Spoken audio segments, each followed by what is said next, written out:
ॐ शङ्करं शङ्कराचार्यं केशवं बादरायणं सूत्रभाष्यकृतौ वन्दे भगवन्तौ पुनः पुनः ईश्वरो गुरुरात्मेति मूर्तिभेदविभागिने व्योमवद्व्याप्तदेहाय दक्षिणामूर्तये नमः।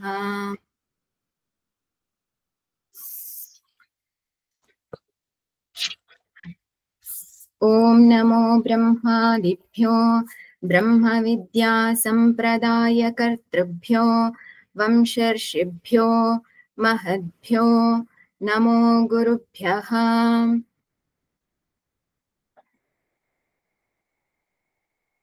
వేదాంతం ఎందుకు చదవాలన్నాము?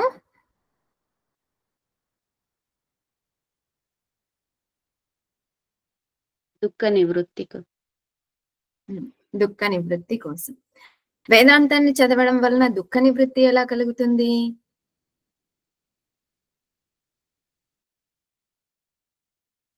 వేదాంతం దుఃఖాన్ని తొలగిస్తుందా? లేదు. మరి దుఃఖ నివృత్తి ఎలా కలుగుతుంది? నేనే ఆత్మను అని తెలుసుకున్నప్పుడు దుఃఖం లేదని తెలియజేస్తుంది. ఒకరి తర్వాత ఒకరు.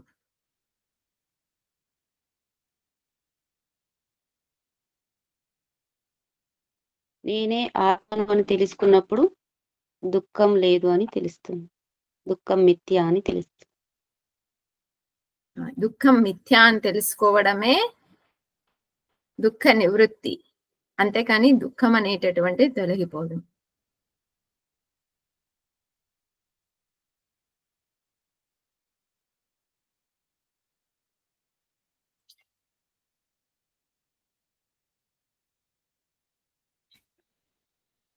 మంగళాచరణాలు ఎన్ని రకాలు? 3 రకాలు. ఏమేంటివి? నమస్కారాత్మక మంగళాచరణం, వస్తు నిర్దేశాత్మక మంగళాచరణం, ఆశీర్వాదాత్మక మంగళాచరణం. మంగళాచరణం వలన ప్రయోజనాలన్నీ 3. ఏమేంటివి?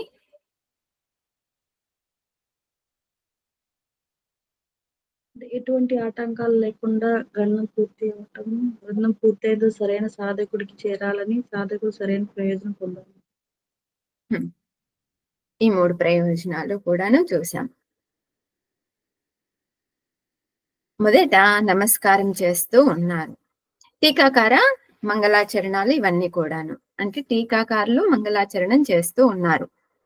నమో బ్రహ్మాదిభ్యో బ్రహ్మ విద్యా సంప్రదాయ కర్తృభ్యో వంశర్షిభ్యో మహద్భ్యో నమో గురుభ్యః.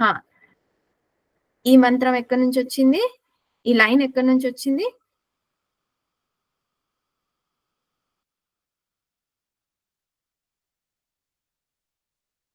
బృహదారణ్యక.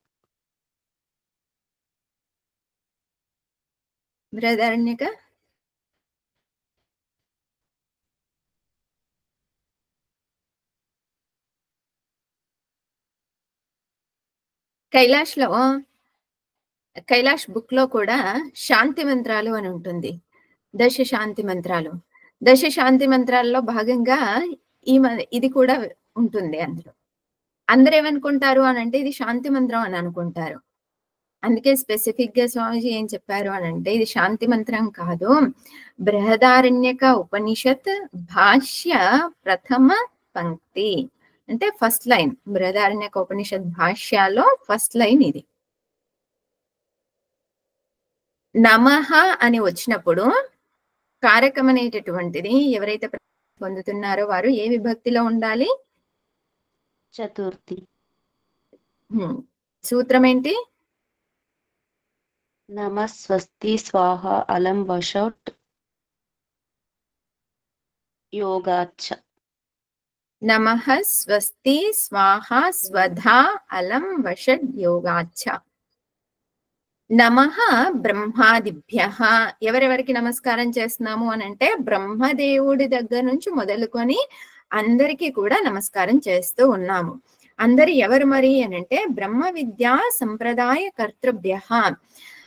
ఎవరైతే బ్రహ్మ విద్యాని తరువాత తరాన్ని అందిస్తూ ఉన్నారో వాళ్ళందరికీ కూడా నమస్కారం చేస్తూ ఉన్నాం.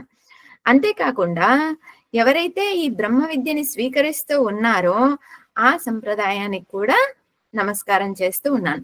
ఇక్కడ సంప్రదాయము అని అంటే ఏంటి? బ్రహ్మ విద్యా సంప్రదాయం అంటే ఇచ్చే వాళ్ళకి నమస్కారం చేస్తూ ఉన్నాము, అలాగే స్వీకరించే వాళ్ళకి నమస్కారం చేస్తూ ఉన్నాం. వంశ ఋషిభ్యః. వంశం ఏదైతే ఉందో ఆ వంశానికంతటిని కూడాను నమస్కారం. మహద్భ్యః నమో గురుభ్యః. గురువులందరికీ కూడా నమస్కారం. సర్వ ఉపప్లవ రహితః. ఓకే, ఈ లైన్ చదవలేదు కదా, రిపీట్ చేయండి నాతో పాటు. సర్వోపప్లవరహితః. సర్వోపప్లవరహితః. ప్రజ్ఞానఘనః. ప్రజ్ఞానఘనః.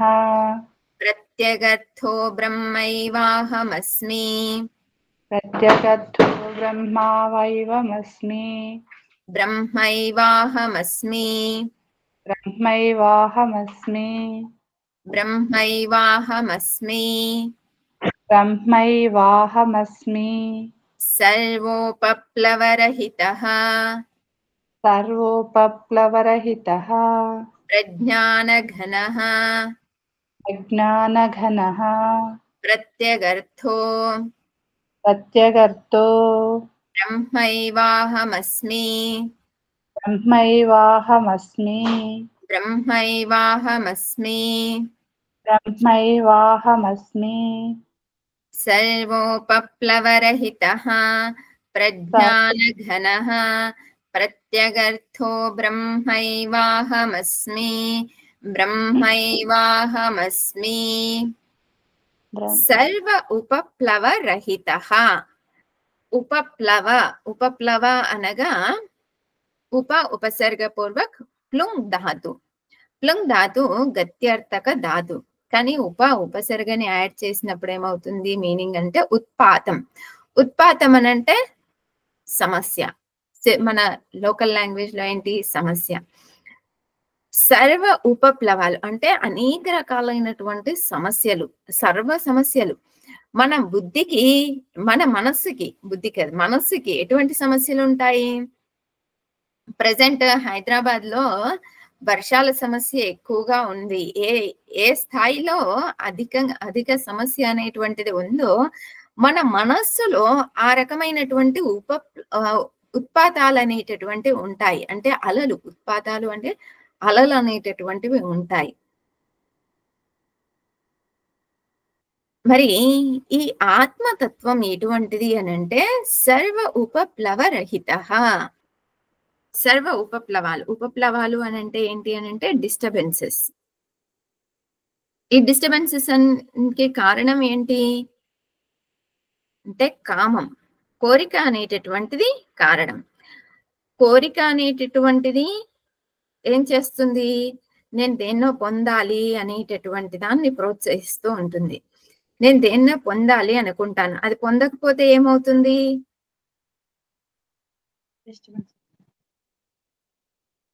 తీవ్ర విషాదం అనేటువంటిది ఏర్పడుతుంది. అది ఎటువంటి కోరిక అయినా సరే. చిన్నపిల్లల్ని తీసుకోండి, చాక్లెట్ కావాలి అనుకుంటే చాక్లెట్ పొందకపోతే ఎలా ఏడుస్తారో, పెద్దవాళ్ళు ఏం చేస్తారు? మనం కావాలనుకునేది దొరకలేదు అనుకోండి, మనం పొందాలి అనుకునేది పొందలేము అనుకోండి, ఏం చేస్తాము? తలనొప్పి తెచ్చుకుంటాం, విపరీతంగా దాని గురించి ఆలోచిస్తూ ఉంటాము. ఆత్మ యందు ఆ ఉపప్లవాలు అనేటువంటివి ఏవి కూడాను లేవు. అంటే ఉత్పాతాలు ఏవి కూడాను లేవు.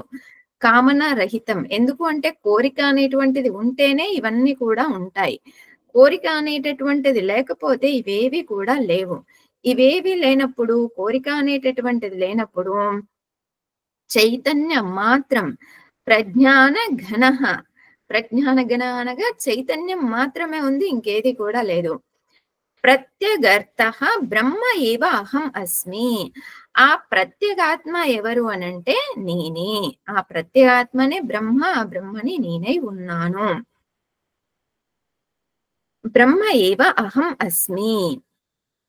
బ్రహ్మ ఏవ అహం అస్మి, ఆ బ్రహ్మనే నేనై ఉన్నాను అని మళ్ళీ చెబుతూ ఉన్నారు.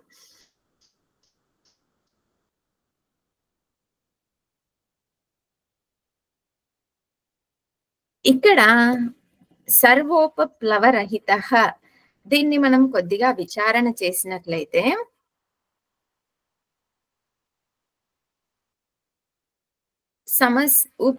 ఉత్పాతము అనంటే ఏంటి? సమస్య. సమస్యకు గల కారణం ఏంటి? కోరిక. కోరిక. కోరిక అనేటటువంటిది సమస్యకు గల కారణం. కోరికని వదిలిపెట్టాలి అని అంటున్నారు. కోరికలు అనేటువంటివి లేకపోతే సుఖంగా ఉంటాము అని అంటున్నారు. ఇంతకీ కోరిక అంటే ఏంటి? కోరికని వదిలిపెట్టడం అంటే ఏంటి? ఇది అర్థం చేసుకోగలగాలి స్పష్టంగా. ఫర్ ఎగ్జాంపుల్, ఆకలిగా ఉంది. ఆకలిగా ఉన్నప్పుడు తినాలనే కోరిక ఉంటుందా, ఉండదా? ఉంటుంది. తినాలనే కోరిక ఉంటుంది. ఇప్పుడు కోరికని వదిలిపెట్టమన్నారు కదా అని తినడం మానేస్తామా? తినడం మానేయం. మరి కోరికను వదిలిపెట్టడం అంటే ఏంటి? అంటే ఆ టయానికి ఏది దొరికితే అది తింటాం కానీ రుచులు పోవు. అంటే ఇదే కావాలి అదే కావాలి. ఏది అందుబాటులో ఉంటే దాన్ని స్వీకరిస్తాం. అలాగే కోరికల్ని వదిలిపెట్టడము అనేటటువంటిది ఏదైతే ఉందో దాన్ని స్పష్టంగా అర్థం చేసుకోవాలి. ఇక్కడ ఆల్రెడీ కొంచెం వేదాంతం విన్నారు కాబట్టి ఈ పదాన్ని కొద్దిగా వివరంగా తెలియజేస్తున్నాను. చూడండి, దేహం మిథ్య అంటున్నాము. దేహం మిథ్య అన్న తరువాత ఆకలి అనే కోరిక అనేది ఉందా? లేదు. ఆకలి అనే కోరిక లేదు. అయితే నేను ఎందుకు తినాలి?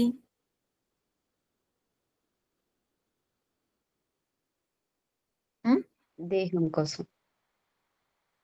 దేహం మిథ్య అన్నానుగా. మిథ్య ఆహారం వ్యావహారిక సత్యం కాబట్టి. వ్యావహారిక సత్యం కాబట్టి వ్యవహారానికి ఏది అవసరమో అది చెయ్యాలి. కోరికను వదిలిపెట్టడము అని అంటే ఏంటి? వ్యవహారానికి ఏది అవసరమో దాన్ని మనం చేస్తూ ఉండగలగాలి. దాని యందు మనకు ఆసక్తి అనేటువంటిది ఉండకూడదు. ఇది నాకు నచ్చినట్లుగా జరగాలి, ఇది నేను అనుకున్నట్లుగా జరగాలి, ఇది నేను అనుకున్నట్లుగా ఉండాలి అనేటటువంటి ఆలోచన ఉండకూడదు. మన ధర్మం ఏదైతే ఉందో మన ధర్మాన్ని మనం నిర్వర్తించుకుంటూ వెళ్తాము. అంతేగాని దాని యందు మనకు ఆసక్తి అనేటువంటిది ఉండకూడదు. ఈ విషయాన్ని అర్థం చేసుకోలేదు అనుకోండి, ఇంకా ఎక్కువ దుఃఖం కలుగుతుంది. సర్వోపప్లవరహిత, ఆత్మయందు దుఃఖం అనేటటువంటిదే లేదు. ఎందుకు? కామం అనేటటువంటిది లేదు కాబట్టి, దుఃఖానికి కారణం కామం కాబట్టి దుఃఖం అనేటటువంటిది లేదు. ప్రజ్ఞాన ఘనం ప్రత్యగర్థ. మీరు గమనించినట్లయితే గనక టీకా ఉంది కదా అందరి దగ్గర, ఉంది. శ్లోకం కిందే మంగళాచరణం శ్లోకాలకి స్వామీజీ అన్వయం ఇచ్చారు. అన్వయం అంటే ఏంటంటే సంస్కృతంలో మన తెలుగు పదాల్లో ఎలా ఉంటాయి? వేమన పద్యాలు అట్లాంటివి ఉన్నాయనుకోండి, ఏం చేస్తారు, మొదటి లైన్ లో ఒక పదాన్ని, చివరి లైన్ లో ఒక పదాన్ని, మధ్య లైన్ లో ఒక పదాన్ని తీసుకొని దానికి అర్థాన్ని, తాత్పర్యాన్ని వివరిస్తారు. ఇక్కడ కూడా అలాగే శ్లోకంలో వరుసగా అంటే ఒక ఆర్డర్ లో ఉండవు పదాలన్నీ కూడాను. మనం వాటిని ఆర్డర్ లో పెట్టుకోవడమే అన్వయము అంటారు సంస్కృతంలో. ఇక్కడ ఈ శ్లోకాలన్నింటికీ కూడా అన్వయం కింద ఇచ్చినారు. అది ఓం బ్రహ్మాదిభ్యః బ్రహ్మ విద్యా సంప్రదాయ కర్తృభ్యః నమః. నమస్కారం ఎవరికి అంటే బ్రహ్మాదిభ్యః, బ్రహ్మాది మొదలైనటువంటి వారికి, అలాగే బ్రహ్మ విద్యా సంప్రదాయ కర్తృభ్యః అనగా ఆ సంప్రదాయాన్ని స్వీకరించిన వారికి, తీసుకున్నటువంటి వారికి అందరికీ కూడా. తర్వాత వంశర్షిభ్యః మహద్భ్యః గురుభ్యః నమః. మళ్ళీ ఈ ముగ్గురికి కూడా నమస్కారం. సర్వోపప్లవరహితః ప్రజ్ఞానగణః ప్రత్యగర్తః బ్రహ్మైవాహమస్మి బ్రహ్మైవాహమస్మి. ఇందులో ఎటువంటి అన్వయం లేదు, సీదా స్ట్రైట్ గా ఉంది. నెక్స్ట్ శ్లోకం చూడండి. సర్వ వేదాంత సిద్ధాంత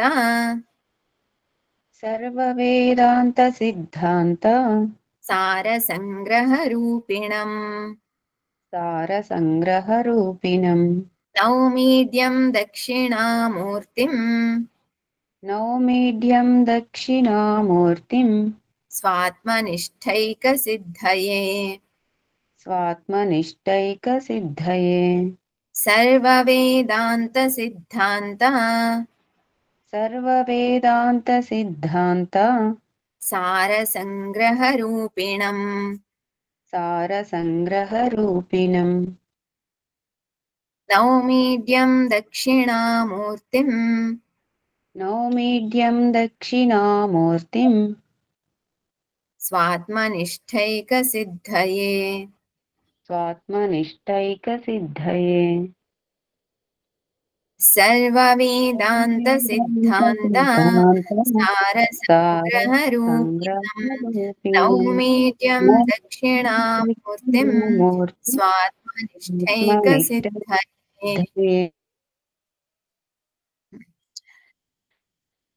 నౌమి, నౌమి ను ధాతు, ను ధాతు, ను ధాతు స్తుతౌ, ను స్తుతౌ. నౌమి అంటే నమస్కారం చేస్తూ ఉన్నాను అని. లట్లకార ఉత్తమ పురుష ఏకవచనం. నమస్కారం చేస్తూ ఉన్నాను. ఎవరు? నౌమి ఉత్తమ పురుషం కాబట్టి అహం, నేను నమస్కారం చేస్తూ ఉన్నాను. ఎవరికి? సర్వ వేదాంత సిద్ధాంత సార సంగ్రహ రూపిణం దక్షిణామూర్తిం. ఈ రెండు కూడాను ద్వితీయ విభక్తిలో ఉన్నాయి కాబట్టి ఈడ్యం దక్షిణామూర్తిం సర్వ వేదాంత సిద్ధాంత సార సంగ్రహ రూపిణం. ఈ మూడు కూడా ద్వితీయ విభక్తిలో ఉన్నాయి కాబట్టి నేను ఎవరికి నమస్కారం చేస్తున్నాను అని అంటే దక్షిణామూర్తికి నమస్కారం చేస్తూ ఉన్నాను. ఎవరు దక్షిణామూర్తి? ఈడ్యం, ఈడ్యం అనగా పూజించేటటువంటి వారు, అంటే విచారణ చేయడానికి అర్హులు, అంటే మనం విచారణ చేయవలసినటువంటి వారు అని. దక్షిణామూర్తి గురించి మనం విచారణ చేయవలసినటువంటి వారు. మరి ఎవరు ఈ దక్షిణామూర్తి అనంటే సర్వ వేదాంత సిద్ధాంత సార సంగ్రహ రూపిణం. సర్వ వేదాంత సిద్ధాంత సార సంగ్రహం. సర్వ వేదాంత సిద్ధాంత సార సంగ్రహం అంటే అర్థం చూసాము. ఏంటి? సర్వ వేదాంతాలు అనగా ఉపనిషత్, భగవద్గీత, బ్రహ్మసూత్ర, ఈ మూడింటి యొక్క సారం ఏదైతే ఉందో, ఈ మూడింటి యొక్క సిద్ధాంతాల యొక్క సారం, సిద్ధాంతానం సారం, ఈ మూడింటి యొక్క సిద్ధాంతాల యొక్క సారం ఏదైతే ఉందో ఆ సారం ఏంటి? అద్వైతం. ఈ సిద్ధాంతాల యొక్క సర్వ వేదాంతాల యొక్క సిద్ధాంతాల యొక్క సారం ఏంటి అనంటే అద్వైతం. ఆ అద్వైతమే దక్షిణామూర్తి. ఇక్కడ దక్షిణామూర్తి అనంటే మన దృష్టిలోకి ఏమొస్తుంది? శివుడు. 3 తలలతో ఉన్న మూర్తి రూపం వస్తుంది మన దృష్టిలోకి. కానీ దక్షిణామూర్తి అంటే ఎవరు? అద్వైతం.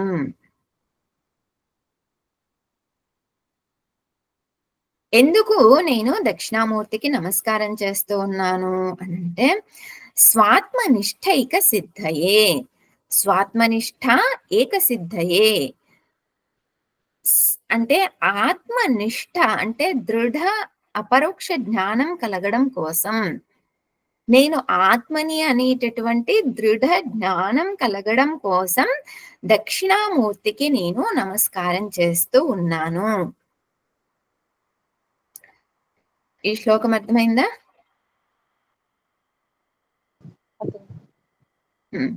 అన్వయం ఇక్కడ కింద ఇచ్చినారు చూడండి. అహం సర్వ వేదాంత సిద్ధాంత సార సంగ్రహ రూపిణం ఈడ్యం దక్షిణామూర్తిం స్వాత్మనిష్టైక సిద్ధయే నౌమి. నెక్స్ట్ శ్లోకం చూడండి.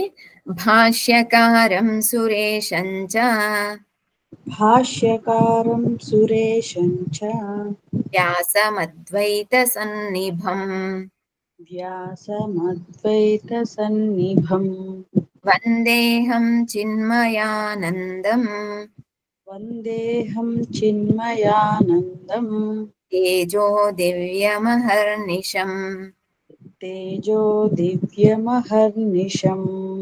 భాష్యకారం సురేశం చ భాష్యకారం సురేశం చ వ్యాసమద్వైత సన్నిభం వ్యాసమద్వైత సన్నిభం వందేహం చిన్మయానందం వందేహం చిన్మయానందం తేజో దివ్యమహర్నిశం తేజో దివ్యమహర్నిశం.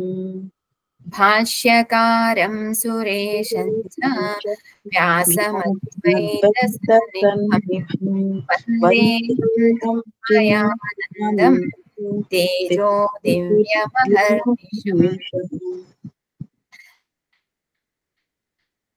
అహం వందే నేను నమస్కరిస్తూ ఉన్నాను. ఎవరికి? వ్యాసం వ్యాసం భాష్యకారం సురేశం చ చిన్మయానందం తేజో దివ్యం అహర్నిశం. సన్నిభం అనేటువంటిది వ్యాసం అద్వైత సన్నిభం. వ్యాసం అద్వైత సన్నిభం, భాష్యకారం అద్వైత సన్నిభం, సురేశం అద్వైత సన్నిభం. అది అందరికీ కూడా వెళ్తుంది. చిన్మయానందం అద్వైత సన్నిభం, తేజో అద్వైత సన్నిభం, దివ్యం అద్వైత సన్నిభం. అలాగా అహర్నిశం. అహర్నిశం అనగా రాత్రి పగలు ఎల్లప్పుడూ కూడా నమస్కారం చేస్తూ ఉన్నాను. మొదటగా వ్యాస భగవానులకి. వ్యాస భగవానుల వల్లనే కదా మనకి ఉపనిషత్తులు ఇవన్నీ కూడా అందుబాటులోకి వచ్చాయి. కాబట్టి వ్యాస భగవానులకి నమస్కారం చేస్తూ ఉన్నారు. ఎవరు వ్యాస భగవానులు అని అంటే అద్వైత సన్నిభం. అద్వైత సన్నిభం అంటే అద్వైత సమానులు, అంటే అద్వైత స్వరూపులు అని. అలాగే భాష్యకారం, భాష్యకారులు శంకరాచార్యులు. సురేశంచ సురేశ్వరాచార్యజీ. ఎవరు సురేశ్వరాచార్యజీ? శంకరాచార్యుల శిష్యులు. ఇంకా సర్వవేదాంత సార రచయిత. ఎవరు? దేని రచయిత? సర్వవేదాంత సార.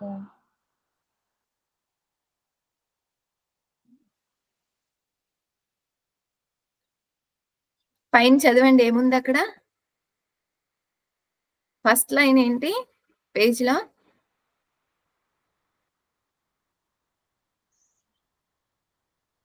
శంకరాచార్య విరచిత. ఫస్ట్ లైన్ ఏంటి? నమో బ్రహ్మదేవ. అక్కడమ్మా పైన శ్రీమత్ పూజ్య భగవత్పాద శంకరాచార్య విరచిత. అంటే అర్థం ఏంటి? శంకరాచార్యులు రాశారు. శంకరాచార్యులు రాసినారు గ్రంథాన్ని చూసాం కదా మనము. కన్ఫ్యూజ్ కాకూడదు ఎవరు గ్రంథాన్ని రాసినారు. టీకా ఎవరు రాసినారు? సురేశ్వరాచార్యజీనా?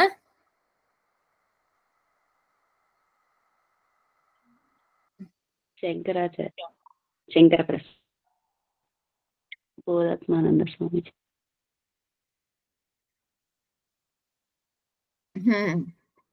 టీకా రాసింది శంకరాచార్యులు కాదు, బోధాత్మానంద స్వామీజీ. గ్రంథం రచించింది శంకరాచార్యులు, టీకా రచన చేసింది బోధాత్మానంద స్వామీజీ.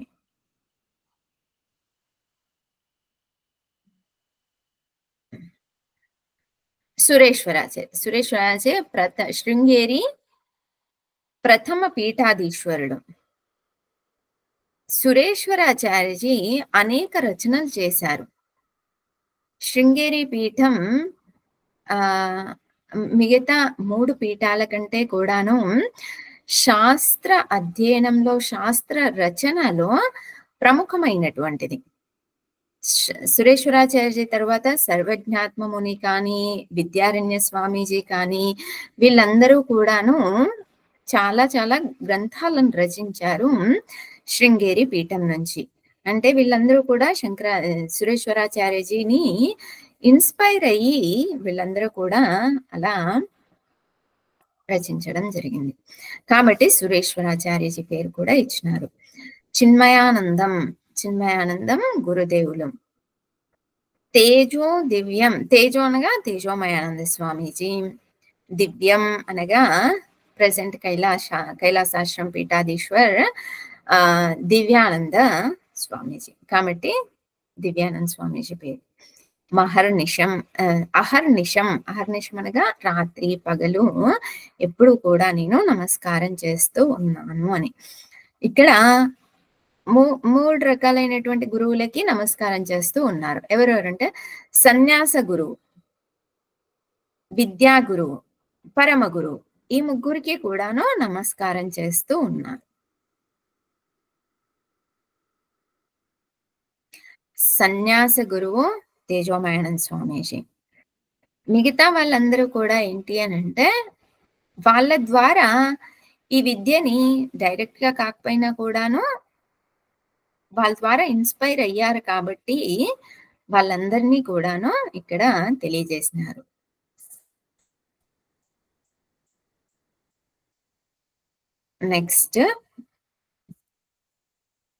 నెక్స్ట్ శ్లోకం వచ్చేసి శ్రద్ధర, మీటర్ శ్రద్ధర. పూర్ణ పీయూష భానుర్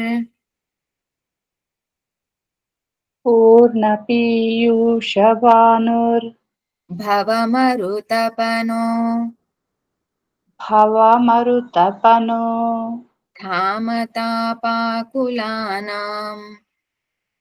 తామతాపాకులానాం ప్రౌఢజ్ఞానాంధకారా ఋతవిషమపథ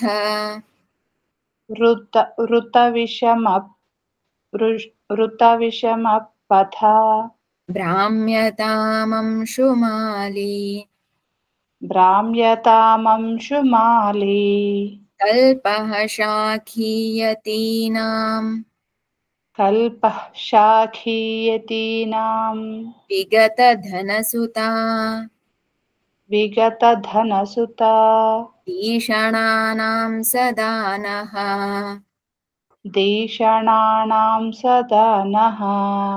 పాయాత్ శ్రీపద్మపాదాదిమమునిసహితః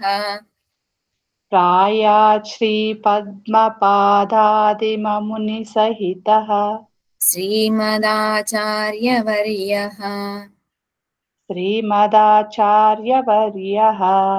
పూర్ణః పీయూషభానుర్ భవమరుతపనో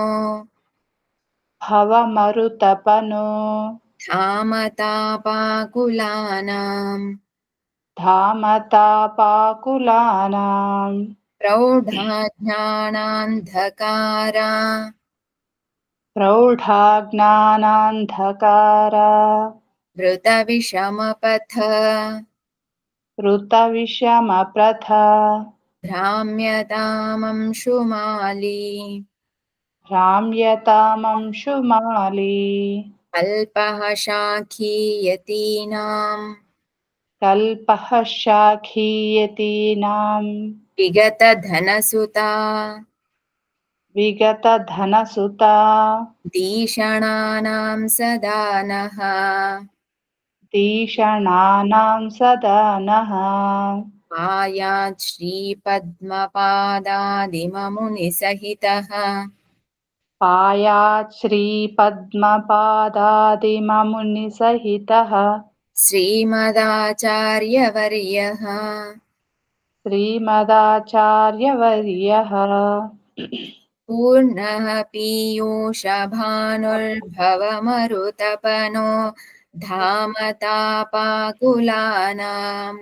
प्रौढा ज्ञानान्धकारावृतविषमपथा भ्राम्यतामंशुमाली कल्पः शाखीयतीनां विगतधनसुता दीषणानां सदानः पायात् श्रीपद्मपादादिममुनिसहितः श्रीमदाचार्यवर्यः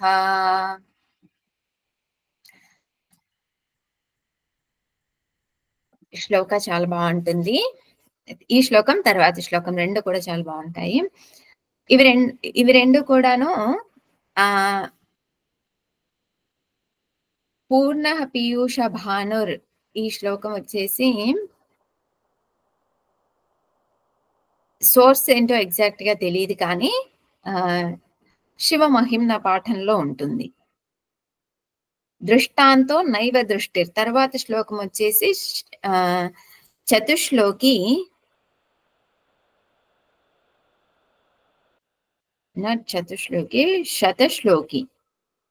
శతశ్లోకిలో ఉంటుంది. ఓకే, నేను చెక్ చేస్తాను అది ఎందులో అనేది.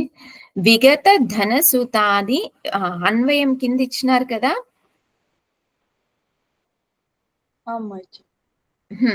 ఆ అన్వయం ప్రకారం అన్వయం మనం అది ప్రాక్టీస్ చేయాలి. యాక్చువల్ గా స్వామీజీ ఇక్కడ ఇచ్చేసినారు కానీ మనం అన్వయం ప్రాక్టీస్ చేయాలి.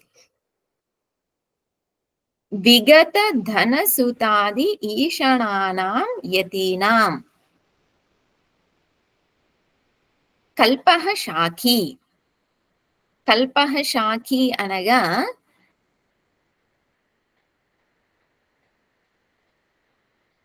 కల్పవృక్షం ఉంది. కల్పవృక్షం ఏం చేస్తుంది? కోరిన కోరికలు తీరుస్తుంది. కోరికలన్నిటినీ కూడా తీరుస్తుంది. ఇక్కడ శంకరాచార్యజీని దేనితో పోలుస్తున్నారు అని అంటే కల్ప శాఖి అంటే కోరిన కోరికలన్నిటినీ కూడా తీర్చేటటువంటి వారు అని. ఎవరి కోరికలు? సాధకులు. యతీనాం, యతి అనగా సన్యాసి, సన్యాసుల యొక్క కోరికలన్నీ కూడా తీరుస్తారు. మరి ఈ సన్యాసులనంటే ఎవరు? విగత ధనసుతాది ఈశనానాం ప్రేప్సూనాం. విగత అనగా తొలగిపోయాయి. ఏం తొలగిపోయాయి?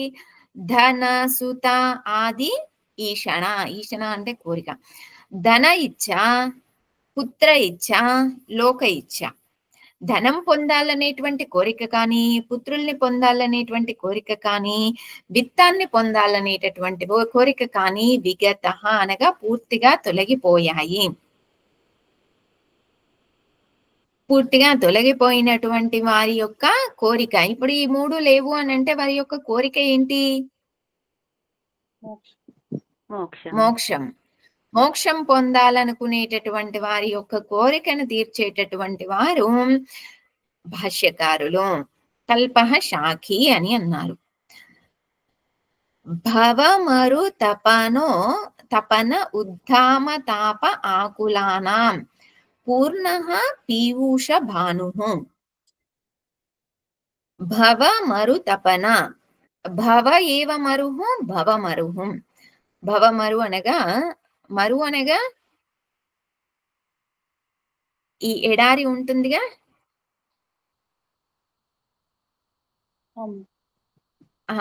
తపన అనగా సూర్యుడు. ఆ ఎడారి ప్రాంతంలో సూర్యుడి యొక్క తాపం ఏ రకంగా ఉంటుంది? చాలా ఎక్కువ ఉంటుంది. చల్లగా ఎక్కువ ఉంటుందా? చాలా ఎడారి ఎక్కువ. చాలా ఎక్కువ. ఆ ఎడారి ప్రాంతంలో సూర్యుడి యొక్క తాపంతో ఎలాగైతే నిండిపోయి ఉన్నాడో, ఆకులానాం అనగా నిండిపోయి ఉండడం, భవ అనగా సంసారం. అంటే సాధకుడు కూడా ఎలా ఉన్నాడు అని అంటే సంసారం అనేటటువంటి తాపంలో నిండిపోయి ఉన్నాడు, మునిగిపోయి ఉన్నాడు అందులో. అటువంటి వారికి పూర్ణ పీయూష భాను. అటువంటి వారికి ఎడారిలో ఎండకి మసిలిపోతూ ఉన్నటువంటి వారికి చంద్రుడు ఏ రకంగా అయితే వెన్నెలని ఇస్తున్నాడో, ఏ రకంగా అయితే చల్లదనాన్ని ఇస్తూ ఉన్నాడో, ఆ రకంగా పీయూష భాను సంసారంలో మునిగి తేలుతున్నటువంటి వారికి, సంసారంలో దుఃఖిస్తూ ఉన్నటువంటి వారికి అందరికీ కూడాను చంద్రుడు లాంటి వారు శంకరాచార్యజీ. అంటే వెన్నెల్ని కురిపిస్తూ ఉన్నారు ఆ తాపం అనేటటువంటిది తొలగిపోవడానికి. ప్రౌఢ అజ్ఞాన అంధకార ఆవృత విషమ పథ భ్రామ్యతాం.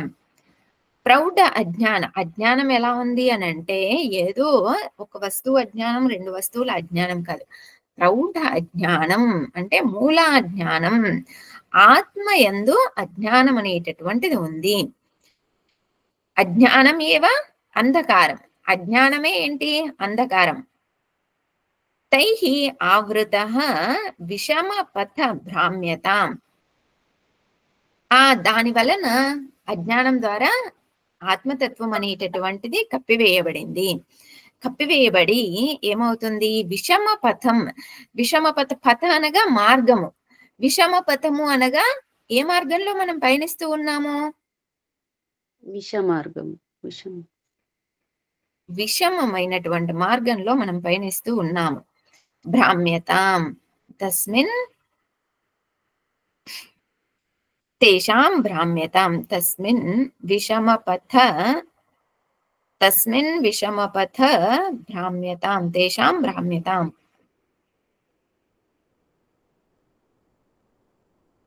అటువంటి వారికి అంశుమాలి అనగా సూర్యుడు. భాష్యకారులు ఎవరు అనంటే సూర్యుడు. అంటే చీకట్లో అంధకారంలో వెళ్తూ ఉన్నారు. పూర్తి చీకటిగా ఉంది, ఏమీ కూడా కనిపించడం లేదు. ముంగట ఏముంది అని అంటే పెద్ద బావి ఉంది.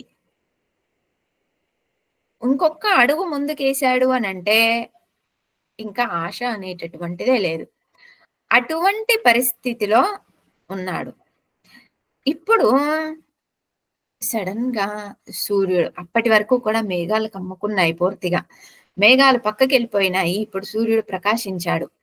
ఇప్పుడు ఆ వ్యక్తికి ఎలా ఉంటుంది?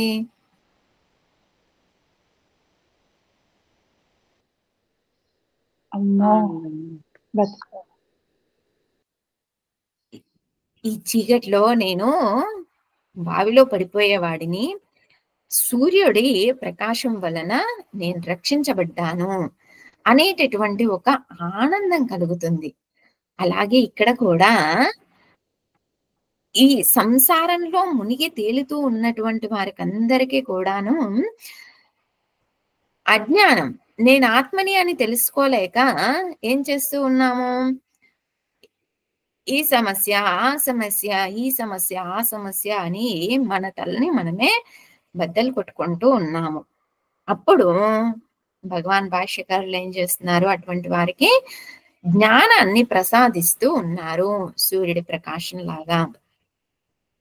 అంశుమాలి శ్రీ పద్మపాద ఆదిమ ముని సహిత శ్రీమదాచార్యవర్య నః సదా పాయాత్ నః సదా పాయాత్. నః అనగా నన్ను లేదా మమ్మల్ని, సదా పాయాత్ ఎల్లప్పుడూ కూడా రక్షించాలి. పాదాతు పారక్షణే విధిలింగ్, విధిలింగ్ ప్రథమ పురుష ఏకవచనం. ఎల్లప్పుడూ కూడా నన్ను రక్షించాలి. ఎవరు మరి, ఎవరెవరు రక్షించాలి? శ్రీ పద్మపాద ఆదిమ ముని సహిత, శంకరాచార్యులతో పాటుగా పద్మపాదాచార్యులు, పద్మపాదాచార్యులు మొదలుకొని మునిలు వీళ్ళందరూ కూడాను, ముని సహిత శ్రీమద్ ఆచార్యవర్య, నా యొక్క ఆచార్యుల వరకు కూడాను, నా యొక్క గురువు వరకు కూడా అందరూ కూడా నన్ను రక్షించాలి, ఎల్లప్పుడూ రక్షించాలి అని నేను కోరుకుంటూ ఉన్నాను. ఇది ఈ శ్లోకం యొక్క అర్థం. ఇక్కడ ఉద్ధామ తాప అని ఉంది కదా. తాప అంటే ఏంటి అని అంటే త్రివిధ తాపాలు. త్రివిధ తాపాలు ఏంటివి? ఆది భౌతిక, ఆది దైవిక. నెక్స్ట్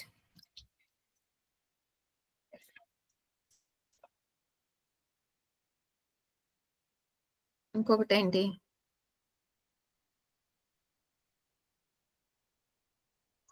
ఆధ్యాత్మిక. ఆధ్యాత్మిక. మూడు రకాలైనటువంటి తాపాలు అనేటువంటివి త్రివిధ ఉద్ధామ తాప ఆకులానం. ఈ మూడు రకాలైనటువంటి తాపాలతో మనము దుఃఖిస్తూ ఉన్నాము.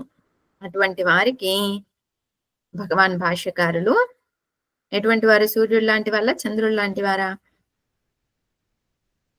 చంద్రుడు లాంటి వారు. చంద్రుడు లాంటి వారు.